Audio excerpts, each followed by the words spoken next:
আসসালামু আলাইকুম প্রিয় দর্শক, স্বাগত রংধনু এগ্রোর আরেকটি ভিডিওতে। তো দর্শক, আমরা আমাদের চারপাশে যে ফার্মের আশেপাশে পড়ে থাকা জমি ছিল সেটা আমরা ফেলে না রেখে কাজে লাগানোর চেষ্টা করে যাচ্ছি, এবং দেখতেই পাচ্ছেন এইখানে লটকন থেকে শুরু করে বিভিন্ন প্রকার ফল ফলালির গাছ লাগানো হচ্ছে। জলপাই, তারপরে হচ্ছে পেঁয়াজ ফল থেকে শুরু করে বিভিন্ন প্রকার মালটা। দেখতে পাচ্ছেন দর্শক, আমরা একটা সার ব্যবহার করছি। তো আপনারা প্রশ্ন করতে পারেন এটা কিসের সার। এটা আসলে গোবর সার হলেও এটা বার্মি কম্পোস্ট, যা কেঁচোর সাহায্যে উৎপন্ন করা হয়। এটা খুবই গাছের বৃদ্ধিদায়ক এবং দ্রুত ফল দিতেও সক্ষম হয়, সেমন একটা সার তৈরি করা হয়েছে। আর আরেকটা বিষয় আপনাদের বলতে যাচ্ছি যে আমরা হয়তো ভাবতে পারেন আপনারা যে এই সারগুলো বাইরে থেকে কিনে আনা, তো না, এটা আমাদের ফার্মের যে গরুগুলো গোবর দেয় সেটা থেকে আমরা সারটা তৈরি করি। আমাদের ওই পাশে একটা সেক্টর রয়েছে, সেখানে গোবরগুলো প্রথমে স্তূপ করা হয়, তারপরে সেখান থেকে গোবর শুকনো অবস্থায় কেঁচোর সাহায্যে ট্রেতে উৎপন্ন করা হয়।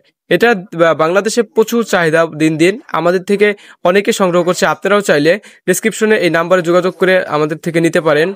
আর আরেকটা বিষয় আপনাদের বলতে চাই যে আপনারা যে মিনি ফার্ম বা বড় ডেইলি ফার্ম রয়েছে, তারাও গোবরগুলো কাজে লাগাতে পারেন। ভার্মি কম্পোস্ট অর্থাৎ কেঁচো সার এবং গোবর সারের দ্বারাও বিভিন্ন প্রকার সার উৎপন্ন করতে পারেন। আর এই সারটা যেমন আপনার বাড়ির আশেপাশে ফল ফলালির গাছে ব্যবহার করতে পারেন, তেমনি ফসলি আবাদ থেকে শুরু করে মাঠে জমিতে বিভিন্ন ফসলি আবাদ জমিতে ব্যবহার করা যায়, যা দ্রুত বৃদ্ধি পায় এবং রাসায়নিক সার থেকেও অনেকটা জমিটা নিরাপদ থাকে। বর্তমান রাসায়নিক সারের ব্যবহার দিন দিন মাটিগুলো দূষণ হয়ে পড়ছে। আর এটা ধীরগতিতে কাজ করলেও এটা খুবই উচ্চ ফলনশীল এবং দীর্ঘস্থায়ী জমিতে ধরে রাখতে সক্ষম হয়। আমরা দীর্ঘদিন ফার্মের আশেপাশে জায়গাগুলো ফেলে রেখেছি, অথচ ভেবে দেখলাম যে জায়গাগুলো ফেলে না রেখে আমরা একটা কাজে লাগাই।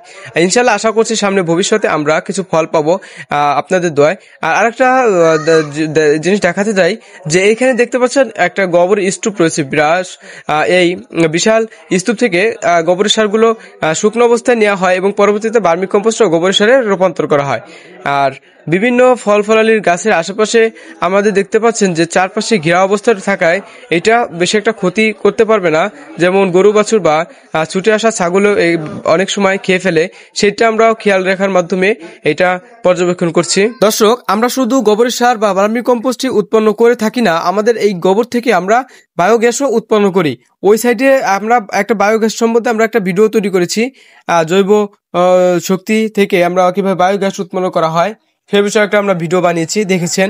আর এটা এটা বলতে পারেন এই কেঁচো সারের বর্তমান প্রচুর চাহিদা, এবং আপনারা চাইলে এটা তৈরি করতে পারেন বেকার বসে না থেকে।